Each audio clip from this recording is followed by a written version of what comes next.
우리 인사 나누겠습니다. 기도와 예배가 답입니다. 천대까지 영원히 복받는 가문이십니다. 우리 하나님이 하십니다. 따라서 하시죠. 나는 하나님의 가장 귀한 받은 사랑하는 존재입니다. 기니까 헷갈리신가 보네. 사랑받는 존재다 생각하시고 사시기를 간절히 축원합니다. 제가 한 어르신과 대화를 나눈 적이 있는데 어르신께서 성경을 많이 읽으셨는데 솔직하게 고백하시기를 잠언의 말씀은 많이 읽어도 참 좋긴 한데 기억이 잘 안 난다. 전체 내용은 알지만 지혜를 따르라, 하나님 말씀대로 살아라, 그 말씀은 참 좋은 말씀인데 기억은 잘 안 나는데 예수님이 비유로 말씀하신 것은 기억이 잘 난다 그러시더라고요. 예수님이 행동하신 것을 우리 목사님들이 설교를 잘 해서 그런지 또 읽어보면 금방 오랫동안 기억이 난다 그런 얘기를 하시더라고요. 근데 이분이 말씀하시기를 그 예수님이 하신 말씀, 그 행동이 내 삶과 그 비슷한 정황에 있는 사람들을 가지고 얘기했을 때 그 말씀은 참 오래 기억난다 그런 얘기를 하시더라고요. 한 여인이 있었는데 이 여인이 간암하다가 현장에서 잡혀왔어요. 얼마나 여인이 두려웠겠습니까? 사람들이 이 사람 여인을 돌로 쳐 죽일까요? 말까요? 예수님 어떡할까요? 물어봤더니 예수님이 하신 말씀이, 그 질문은, 이 사람들의 질문은 예수님이 그 여인을 놔줘라 그러면 율법을 어기는 거가 되고요, 율법대로 처리하시오 그러면 사랑이 없는 사람이 되는 걸 볼 수가 있어요. 그러니까 예수님을 참 곤란에 빠지게 만들었어요. 그때 예수님 하신 말씀이 뭐라 그러냐면 너희 중에 죄 없는 자가 돌로 치라. 그러니까 돌로 치고자 하는 사람들이 가만히 생각해 보니까 자신들도 죄가 다 있거든요. 그래서 돌을 다 내려놓고 돌아갔다. 그리고 예수님이 하신 말씀이 그 여인을 붙잡고 나도 너를 정죄하지 않으려고 하니 다시는 죄를 짓지 말고 살아라. 그렇게 말씀을 해주고 그 여인을 살려주신 내용이에요. 상당히 그 말씀은 기억이 잘 난다고 하시더라고요. 그리고 그 얘기, 대화를 하면서 그 얘기를 자세하게 설명을 해 주시더라고요. 제가 신학교 다니면서 공부를 했는데 스토리 텔링 티올로지라고 하는 그런 이야기 신학, 이야기를 어떻게 잘 해서 사람들에게 설교를 잘 하는 건가, 이런 그 약간 실천 신학적인 그런 설교학적인 그런 공부를 한 적이 있어요. 근데 이 이야기를 잘 들으면은, 이야기를 잘 할 수 있으면은 그러면 오래 기억이 난다 그런 얘기를 하시더라고요.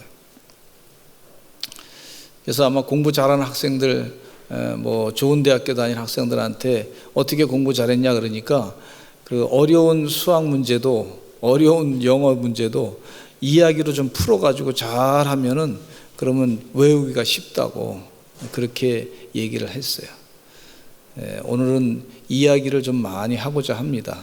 여러분도 이 이야기를 잘 할 줄 아시고 또 이야기 가운데 은혜가 있으시기를 간절히 축원합니다.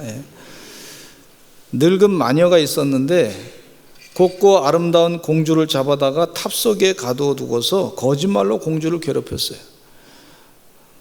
너는 참 못생겼어. 너는 바보 같아. 그렇게 자꾸 이 공주에게 주입을 시켰어요. 아무도 너는 못생기고 바보 같기 때문에 너를 사랑해 줄 사람은 없어. 너는 너무나도 무능하고 추해 보여서 너를 여기에서 구해 줄 사람은 아무도 없어. 관심이 있는 사람이 아무도 없어. 이곳에서 빠져나갈 생각은 하지 말아라. 그 빠져나간다고 해봐야 세상에 나가서도 당신이 너가 대접을 못 받을 거야. 오히려 무시당할 거야. 나가봐야 더 힘들 거야. 뭐 그러면서 자꾸 얘기를 했어요. 이 공주는요, 마녀의 거짓말을 그대로 믿었어요. 그래서 나는 인생이 이제 여기서 살다가 이제 끝나야 되겠다, 절망 가운데 그렇게 생각했던 그런 공주였습니다. 근데 이 허송세월을 보낸 세월이요, 공주를 계속 마녀의 탑안에 가두어두기 위한 마녀의 속임수에 속았기 때문에, 마녀의 계략에 속았기 때문에 이 공주는 그 탑안에 그냥 머물러 있었어요. 내가는 그런 사람이지, 세상에 나가봐야 다른 사람한테 불편함만 주지, 나를 못되게 오히려 사람들이 힘들게 할 거야, 이렇게만 생각을 한 거예요.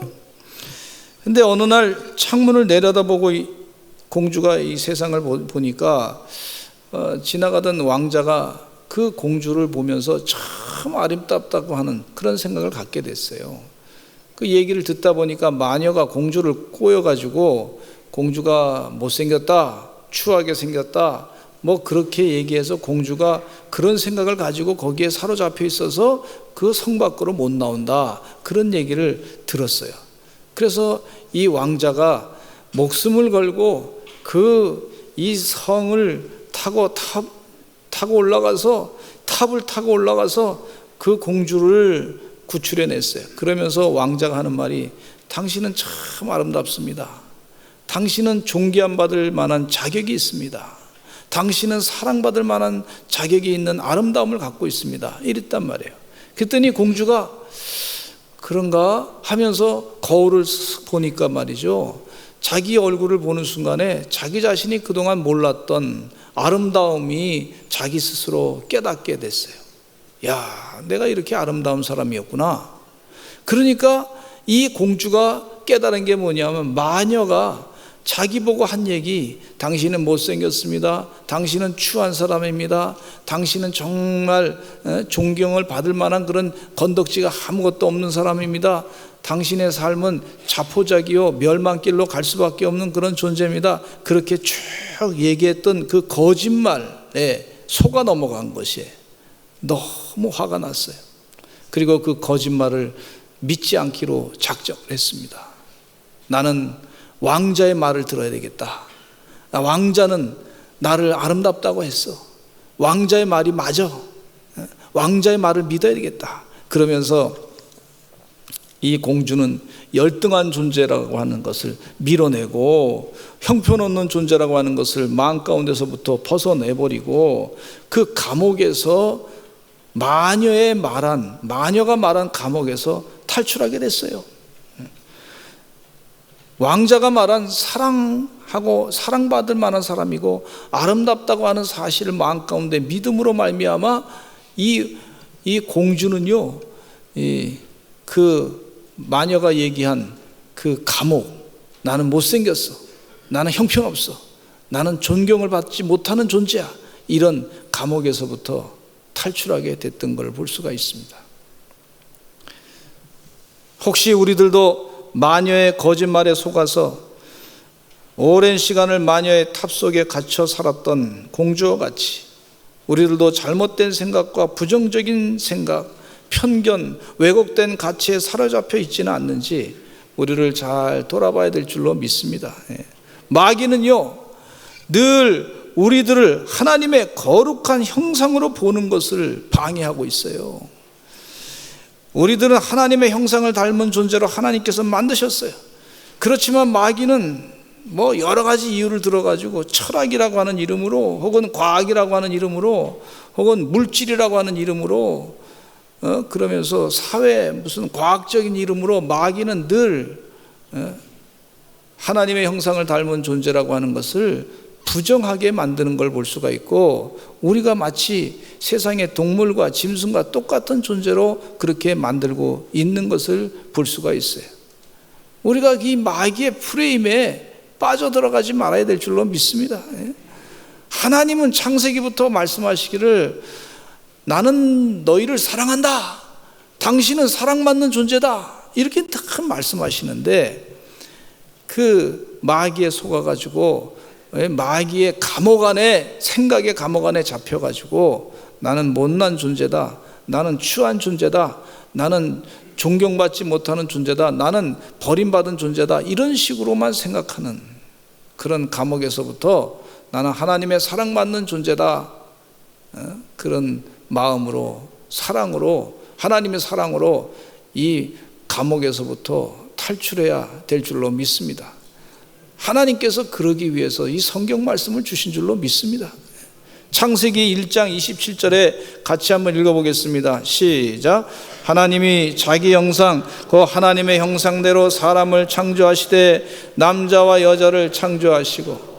하나님이요 우리를 만드셨는데 짐승의 형상을 따라서 만든 게 아니에요. 우리는요 하나님의 형상을 따라서 만들었어요. 할렐루야. 이것이 큰 영적인 축복입니다.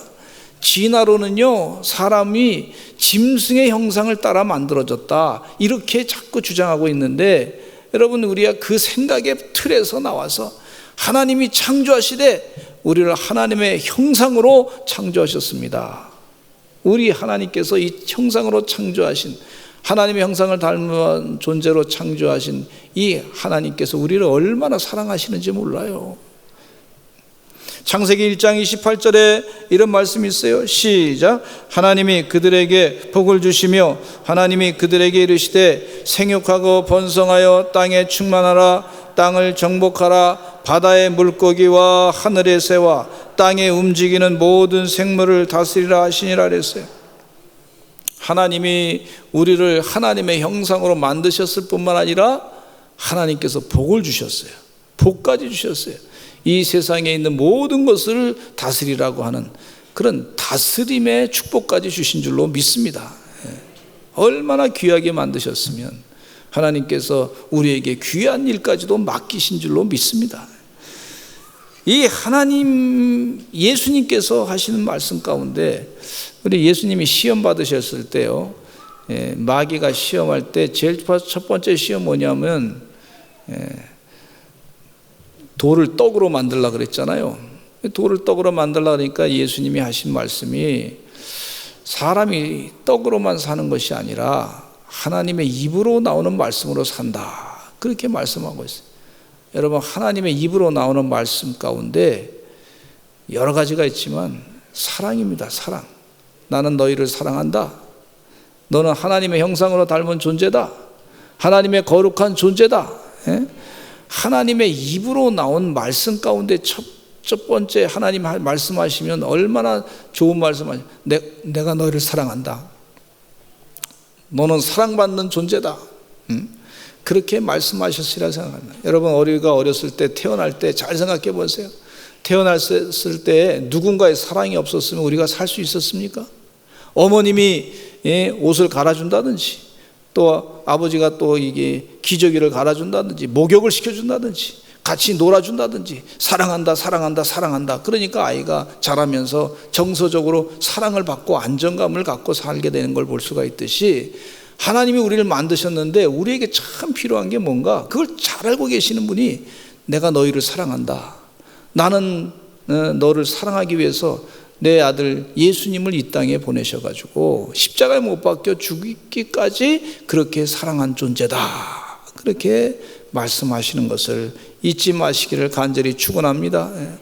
사도 바울은 성령이 충만해가지고 로마서 8장 말씀에 이렇게 말씀하고 계세요. 로마서 8장 35절에 같이 읽어보겠습니다. 분별력을 가지고, 성령이 충만하면요 분별력을 주신다 그랬는데 하나님의 영감을 주셔가지고 하나님의 거룩한 뜻과 마귀의 뜻과 그 구분을 할 수 있는 영역이 생기는 것을 볼 수가 있는데, 이 마귀의 뜻을 따르지 아니하고 하나님의 사랑에 대해서 사도 바울이 강하게 말씀하고 계시는 것을 볼 수가 있어요. 같이 읽어보겠습니다.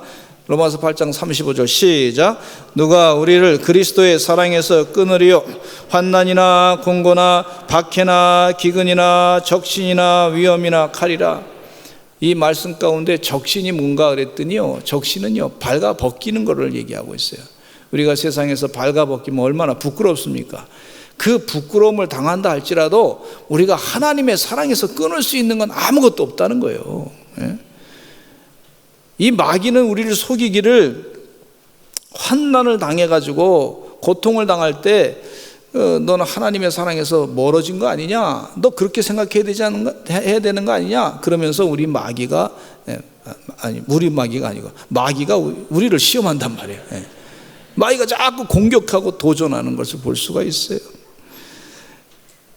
또 위험도, 칼도, 너는 하나님의 사랑에서 멀어 그러면서 위험도 당하게 하고 칼도 당하게 하는 것을 볼 수가 있는데, 거기에서 속지 말라는 거예요. 우리를 하나님의 사랑에서 끊을 수 있는 것은 아무것도 없습니다. 더군다나 38절과 39절에 같이 읽어보겠습니다. 시작.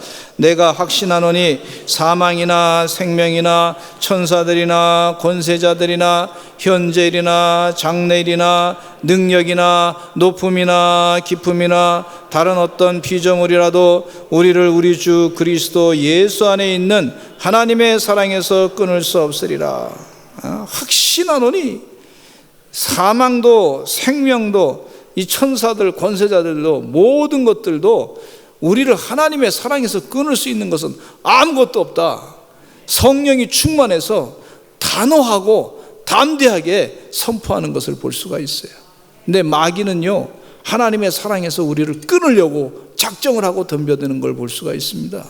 여러분, 마귀의 그 프레임에, 속임수에, 그 감옥에 갇히지 말고 속임수에 넘어가지 마시고 하나님의 성령의 충만한 은혜 가운데 하나님의 사랑에서 끊을 수 없는 것에 대해서 너무 감사하시고 하나님의 사랑을 더 찾으시는 하나님의 귀한 종들이 되시기를 간절히 축원합니다. 성경에 이런 얘기들도 잔뜩 쌓여 있어요. 요셉은요, 그 형들로부터 미움을 당했어요. 형들로부터 미움당한다고 하는 것은 하나님의 사랑을 잊어버리게 할 만한 마귀의 시험이었어요. 형들이 미워가지고요, 요셉을 보디발 장군의 집에 애굽에 팔아버렸어요. 노예로 고생 많이 했습니다. 보디발 장군의 집에 가가지고 보디발 장군이 뭐 그를 잔뜩 사랑한 게 아니에요. 노예로 부려먹었어요. 그가 사랑받을 이유가 아무것도 없어요. 너무 힘들었을 거예요. 그럼에도 불구하고 요셉은 마음 가운데 나는 하나님 사랑받는 존재다, 하나님 나를 사랑하신다, 그 생각을 늘 갖고 있었던 걸 볼 수가 있어요. 보디발 장군의 아내가 자기를 참 유혹해가지고 말이죠, 험악한 곳에 감옥에 갖다 집어넣는데 그가 얼마나 힘들었을까. 아마 제가 생각해 보면은요, 야, 하나님이 지금 어디 있어? 하나님이 왜 나를 여기다 같이 갖다 집어넣었어? 하나님이 왜 나를 이렇게 힘들게 하실까? 왜 세상 사람이 나를 이렇게, 형들이 나를 미워할 뿐만 아니라 왜 나를 이렇게 버리려고 자꾸 작정하나? 그러면서 아마 견딜 수 없는 힘든 가운데 있었을 거라 생각해요. 나는 인생이 이렇게 잘 안 풀리는 사람이야, 망가질 사람이야, 뭐 그렇게 생각했을 거라고, 그렇게 생각할 수도 있을 거예요. 그런데 요셉은 마음 가운데 늘 하나님이 나 사랑하신다, 하나님 나 사랑하신다. 이 창세기 41장 25절에 보니까 요셉이 바로 앞에 나타나가 대화를 나눌 때 불쑥 나오는 것이 뭐냐면 하나님이 그가 하실 일을 바로에게 보였습니다. 이게 무슨 얘기냐면 불쑥 입에서 나오는 게요, 늘 그가 생각하는 것에서부터 나오는 걸 볼 수가 있어요. 그가 마음에 악한 마음을 자꾸 쌓으면요, 악한 것이 툭 튀어나오고, 선한 걸 자꾸 쌓으면요, 선한 말이 툭 튀어나오는 걸 볼 수가 있어요. 근데 요셉은요, 그 마음 가운데 하나님이 나를 사랑하시는구나, 하나님이 나에게 꿈을 꾸게 하는, 꿈을 또 해석하는 그런 능력을 주셨구나, 그러면서 하나님을 늘 묵상했던 걸 볼 수가 있어요. 창세기 41장 25절에 요셉이 바로의 왕에게 툭 하는 얘기가 있는데 같이 읽어보겠습니다. 시작. 요셉이 바로에게 아뢰되 바로의 꿈은 하나라, 하나님이 그가 하실 일을 바로에게 보이심이니이다. 요셉이 이 바로 왕 앞에서 하는 얘기가, 바로 왕이요, 어떤 사람이냐면 그 당시에 신입니다. 신적인 대우를 받는 사람 앞에서 그 하나님을 얘기하는 거예요. 쉽지 않잖아요. 당신이 하나님이니까 당신이 알아서 하세요, 뭐 이렇게 얘기할 수 있는데, 그냥 자기가 믿는 하나님이 지금 가르쳐 주신 겁니다, 이렇게 얘기하는 거예요. 그러니까 하나님이 나를 늘 사랑한다고 하는 사실을 마음 가운데 계속해서 차곡차곡 채웠던 사람이 바로 요셉이에요. 그러니까 하나님의 사랑으로 이 세상을 이기는 그런 거룩한 존재가 됐어요. 또 요셉이 창세기 50장 19절로부터 29절에 이런 말씀하고 있어요. 같이 읽어보겠습니다. 시작. 요셉이 그들에게 이르되 두려워하지 마소서. 내가 하나님을 대신하리이까. 당신들은 나를 해하려 하였으나 하나님은 그것을 선으로 바꾸사 오늘과 같이 많은 백성의 생명을 구원하게 하시려 하셨나니. 요셉이 형들한테 억울함 당해가지고 말이죠, 미움 당해가지고 보디발 장군의 집에서 고생하고 애굽에서 14년 동안 고생 부족했잖아요. 그 고생한 것을 가지고 형들을 복수할 수도 있었는데 그 하나님의 사랑이 더 컸어요. 하나님이 나를 사랑하셨다. 하나님이 나를 사랑하신다. 그래서 선으로 하나님이 사랑했다고 하는 것 때문에 그 믿음으로 말미암아 이 복수하고자 하는 악한 마음을 넉넉히 이겨낸 것을 볼 수가 있어요. 그리고 형들의 잘못을 용서해 준 것을 볼 수가 있습니다. 주님 은혜 가운데 이 악한 마귀의 생각에 그 속임수에 하나님이 나를 버리셨구나, 그 속임수에 속아 넘어가지 아니하시는 그런 하나님의 종들이 되시기를 간절히 축원합니다. 두 번째, 룻이라고 하는 여인이 있었어요. 룻은 모압 여인이었습니다. 이방 여인이었습니다. 그 룻이 시집간 집이 보니까 예수 잘 믿고 하나님 잘 믿는 그런 집안이었어요. 엘리멜렉이라고 하는 사람이 예루살렘에서 왔는데, 베들레헴에서 왔는데 그 집안이 믿는 집안이었어요. 이름을 보니까 그래요.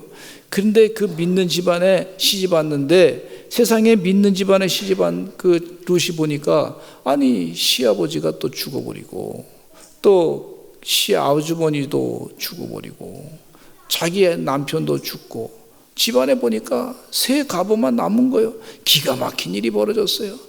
아니 예수 믿는 집안에, 하나님 믿는 집안에 잘 살기 위해서 왔는데 세상에 자기가 믿는 신보다 시원찮네 이거, 그렇게 생각할 거 아닙니까? 그래서 다른 사람들이 아마 룻에게도 그런 시험을 했으리라 생각해요. 너 그 집안에 있다가는 너도 죽을지 모르니까 빨리 나와라, 뭐 그럴 수도 있을 거 아닙니까? 그런데 이 룻이라고 하는 여인이 나오미 어머니의 신앙을 보고서 이렇게 결정합니다. 나오미 어머니가, 시어머니가 이제 고향 베들레헴으로 가겠다 그러니까 이제 넌 갈 길로 가라고 시어머니가 그랬음에도 불구하고 룻이 이렇게 이야기합니다. 어머니의 하나님이 나의 하나님이 될 것이고 어머니의 백성이 나의 백성이 될 겁니다. 나는 이 집에 시집 왔으니까 이 집에서 살겠습니다. 어머니 나를 다른 곳으로 보내지 마시기 바랍니다. 그 믿음을 가지고 왔어요. 이 굳건하게 룻이라고 하는 여인이 어머니를 따라왔더니 이 시어머니 나오미가 그 고향 베들레헴에 들어오는 동안에 사람들이 나오미가 왔다. 나오미의 이름의 뜻이 뭐냐면 희락이라고 하는 뜻이에요. 희락이라고 하는 뜻인데 그렇게 나오미 희락 그렇게 부르니까 나를 나오미라고 부르지 말아라. 나를 차라리 마라라고 부르라. 고통이라고 불러라. 나 지금 고통 가운데 있다. 이렇게 얘기한 거예요. 이게 마귀가 원하는 프레임에 이 나오미가 빠지게 된 걸 볼 수가 있어요. 고통 가운데서도 하나님은 우리를 사랑하십니다. 고난 가운데도 사랑하십니다. 그러나 사람이 쉽게 내가 지금 현재 고통을 당하게 되면 쉽게 하나님의 사랑을 내가 없다고 그렇게 믿는 쪽으로 빠지게 되는 걸 볼 수가 있어요. 하나님께서 룻이라고 하는 여인에게 보아스라고 하는 남편을 만나게 하시고 그 보아스를 통해서 오벳이라고 하는 다윗 왕의 할아버지를 낳게 하시고 나오미가 너무 기뻐가지고 나 이렇게 고통 가운데 있는데 하나님이 나를 회복시켜 주었다. 하나님 영광이다. 그렇게 삶을 하나님께 찬양으로 영광 돌린 걸 볼 수가 있어요. 룻이라고 하는 여인이 그래도 하나님 살아계시니 하나님 사랑이 있습니다. 믿음을 가지고 끝까지 믿음을 가지고 지키고 살았더니 그 룻이라고 하는 여인이 이 다윗 왕의 할아버지를 낳았고 또 예수님의 족보에 그 이름이 올라가게 된 걸 볼 수가 있어요. 할렐루야, 할렐루야. 우리 하나님이 우리를 사랑하십니다. 마귀는 늘 속여요. 하나님 사랑 안 해. 너 좀 돈 좀 덜 벌었지 하나님 사랑 없지 않냐? 네가 생각한 대로 좀 안 되지 않느냐? 너 지금 인간관계 좀 깨졌지? 봐, 지금 네가 할 수 있는 게 뭐가 있어? 없지? 그러면서 막 그냥 마귀는 우리를 속입니다. 너 하나님 사랑이 없어. 그렇게 자꾸 프레임을 엮어가지고 속이는 걸 볼 수가 있어요. 여러분, 그럼에도 불구하고 진리는 진리예요. 진리는 진실이 바로 진실이 뭐냐면 바로 하나님이 우리를 그럼에도 불구하고 사랑하시는 줄로 믿습니다. 여러분, 자녀들이 막 부모님한테 땡깡 부릴 때가 있잖아요. 이거 사달라 그러고 저거 사달라 그러고 뭐 안 사주면 막 그냥 부모님이 나 사랑 안 하는 것 같다고 막 그렇게 막 땡깡 부려도 그래도 엄마 아버지는 자녀를 사랑합니다. 아시잖아요. 여러분 다 사랑하시죠? 그렇게 하나님 아버지는 그거보다 더 우리를 사랑하신단 말이에요. 지속적으로 사랑하시는 하나님이신 줄로 믿습니다. 우리가 여러 가지 세상에 잘못된 경험을 한다 할지라도, 그러면서 하나님을 막 원망한다 할지라도 하나님은 계속해서 사랑하시고 또 사랑하시는 분이에요. 다윗이요, 어렸을 때 아버지로부터 버림을 받았습니다. 막내 아들이 저 목동으로 들에 가서 양치라 그랬으니까 제가 보니까 이 막내 아들을 그곳에 보냈다, 어린아이를 그곳에 보냈다, 이해가 안 돼요. 저는 아니 막내면은 사랑을 받아야지. 양을 치는 일이 쉬운 일이 아니잖아요. 사자가 공격할 수도 있고 또 늑대가 공격할 수도 있고 곰이 공격할 수도 있고 말이죠. 그러니 생명의 위협을 느낄 수 있는 그런 곳인데 그곳에 이 막내를 보냈다. 가만히 보니까 다윗이 그 성경 말씀 가운데 시편 27편 10절에 보니까 부모님이 나를 버린 거 아닌가 이런 식으로 그 생각을 하신 것을 볼 수가 있어요. 한번 시편 27편 10절 한번 읽어보실까요? 시작. 내 부모는 나를 버렸으나 여호와는 나를 영접하시리이다. 부모님이 나를 버렸어요. 그런데도 이 다윗은 마음 가운데 하나님이 나를 사랑한다. 형들이 나를 별로 안 좋아한다. 형들이 경쟁관계야. 또 아버지도 별로 자기를 별로 안 좋아하는 것 같아. 가만히 생각해 보니까 어느 목사님은 이 다윗이 혹시 그 다른 형들하고 다른 엄마 배에서 난 자녀가 아닌가 이렇게 생각하시는 그런 목사님도 계시더라고요. 그럼에도 불구하고 다윗은 나는 버림받은 존재가 아니고 하나님의 사랑받는 존재다. 계속 그 생각을 갖게 됐어요. 하나님의 사랑받는 존재야. 나는 하나님의 사랑받는 존재야. 하나님이 나 사랑하셔. 계속 그 생각을 가지고 사는 동안에 그는 넉넉히 사울 왕가를 이겨냈어요. 이게 영적 전쟁에서 승리하는 자의 삶의 모습인 줄로 믿습니다. 야, 사울 왕가를 어떻게 이겨내? 세상 방법으로. 하나님이 나를 사랑하신다고 하는 그 사랑으로 그 사랑을 자꾸 경험하고 찬양을 하면서 시편의 찬송시가 3분의 2가 다윗이 썼잖아요. 하나님이 나 사랑한다고 하는 그 사랑을 붙잡고 또 붙잡고 사랑하고 나를 사랑하신다고 하는 그 은혜 가운데 사는 동안에 사울 왕가를 이겨내는 넉넉히 승리하는 길을 하나님께서 그에게 보여주신 것을 볼 수가 있어요. 네 번째 히스기야 왕의 얘기 가운데도 보면 아수르의 사네립이라고 하는 사람이 말이죠, 랍삭의 장수를 보내가지고 편지를 보내가지고 막 이 히스기야를 모욕을 주고 능욕을 하고, 히스기야 왕이 이스라엘을 못 지키는 사람이다, 너 빨리 이 신하들은 히스기야 왕을 죽여버리고 나한테 다 돌아오라. 사네립 왕이 막 그렇게 막 꼬드겼어요. 그러니 히스기야가 그 얘기 들으니 얼마나 억울해요. 속상하고 막 가슴이 막 치죠. 지금 자기가 어떻게 할 수 있는 방법이 없어요. 그게 그렇게 히스기야 왕에게 사네립이 공격한 것은요, 이 영적으로 보면 마귀가 히스기야 왕에게 너는 하나님의 사랑받는 존재가 아니다, 그렇게 자꾸 도전하는 거예요. 그렇게 자꾸 공격하는 거예요. 거기서 히스기야 왕이 할 수 있는 게 뭡니까? 그 랍사게를 통해 가지고 사네립의 그 편지를 가지고 성전에 들어가서 하나님 나 사랑받는 존재인데 하나님 나 사랑해 주세요, 그렇게 기도했어요.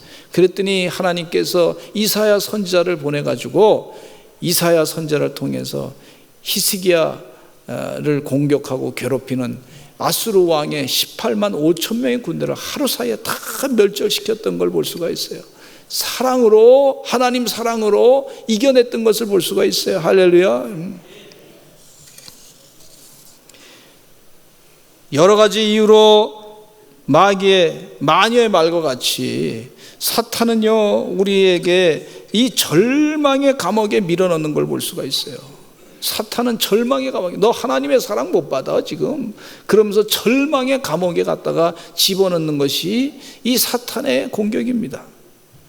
경제적인 것으로 마귀 사탄이 우리를 힘들게 하게 할 수 있어요. 하나님의 사랑이 없잖냐, 너 지금 돈 없는데 어떻게 하나님 사랑은 어떻게 느끼냐, 또 너 얼굴이 잘 못생겼는데 하나님의 사랑은, 다른 사람한테 별로 인정 못 받는데 하나님의 사랑은 어떻게 느끼느냐, 너 지금 몸 아프지? 그러면서 하나님의 사랑이 너 지금 어디 갔어? 아픈데 왜 다른 사람은 안 아픈데 왜 너만 아파? 그러면서 자꾸 마귀가 우리를 하나님의 사랑에서 끊으려고 작정하고 있는 것을 볼 수가 있어요. 작정하고 있어요. 어떤 사람은 또 나이를 한탄하면서 몸이 아프다고, 나이가 지금 내가 80이 넘었다고 그러면서 몸이 아프고 한탄하면서, 다른 사람이 나 늙은이를 누가 좋아하느냐고 막 그러면서 말이죠, 한탄하는 걸 볼 수가 있어요. 그러나 하나님이 계속 사랑하십니다. 아브라함은 나이가 75살 때 하나님이 불러서 100살 때 아들 이삭을 낳았어요. 모세는요 80에 불러가지고 40년 동안 하나님이 이스라엘 백성들을 이끌게 했어요. 또 이 갈렙은 85세 때 헤브론을 달라고 여호수아에게 요청했어요. 그랬더니 헤브론을 점령했어요. 나이가 문제가 아니더라고. 하나님의 사랑은 나이에 상관없이 계속 사랑하시는 줄로 믿습니다. 100세가 넘어도 하나님이 사랑하시는 줄로 믿습니다. 하나님의 사랑이 더 큰 거지. 그 사랑의 은혜를 잊지 마시고 사시기를 간절히 축원합니다. 이 하덕규 씨의 노래 가운데 가시나무라는 노래가 있는데, 이 가시나무 노래 가사는, 제가 노래는 잘 못하지만 가시나무 가사에 보니까 이런 내용이에요. 내 속에 내가 너무도 많아, 당신의 쉴 곳 없네. 내 속에 내가 너무 많아, 가시가 많아. 내 속에 헛된 바램들로 당신의 편할 것 없네. 주님의 사랑이 머물 곳이 없어. 주님은 계속 사랑하시는데, 우리 부모님이 우리를 계속 사랑한다고 사랑했잖아. 옛날에 지금도 사랑하시고 있어요. 마음 가운데 얼마나 사랑하십니까? 하나님이 우리를 얼마나 사랑하십니까? 그런데 내 속에 내가 너무 많아가지고 그것이 가시가 돼가지고요, 이 사랑을 갖다가 푹푹 찔러대네. 사랑이 머물 곳이 없게끔 그렇게 만드는 자기 모습을 얘기하고 있어요. 내 속엔 내가 어쩔 수 없는 어둠, 당신의 쉴 자리를 빼앗고 내 속엔 내가 어쩔 수 없는 슬픔, 무성한 가시나무 같네, 이렇게 얘기하고 있어요. 이 마귀의 프레임에 가시나무처럼 그렇게 살아가고 있는 우리의 모습이 아닌가. 세상은 각종 이유를 가지고 하나님의 사랑을 차단하고자 합니다. 어떤 분들이 교육학자 그러더라고. 사람이 가장 편안할 때가 언제냐면 어머니 뱃속에 있을 때, 그 사랑으로 살 때가 가장 편안하다 그러더라고. 세상에 나오니까 세상에 경쟁이라고 하는 이름으로, 뭐 세상에 여러 가지 이름으로 그 사랑받는 그 시절을 다 잊어버리게 만들었다는 거예요. 우리가 성령으로 충만하고 산다는 것은요, 하나님 아버지가 얼마나 우리를 사랑하시는지 그 사랑을 다시 회복하는 겁니다. 하나님 아버지의 사랑이 이 세상을 이겨내는 힘이 되는 거예요. 그 하나님 아버지의 사랑으로 살아가시는, 넉넉히 승리하시는 우리 서산제일감리교의 귀한 주의 종들 되시기를 간절히 축원합니다. 우리 다 같이 주 한번 외치시고 통성으로 기도하겠습니다. 기도하실 때 하나님 아버지의 사랑을 더 깊이 깨닫게 해주시옵소서. 진리는요, 하나님 아버지께서 우리를 사랑한다는 거예요.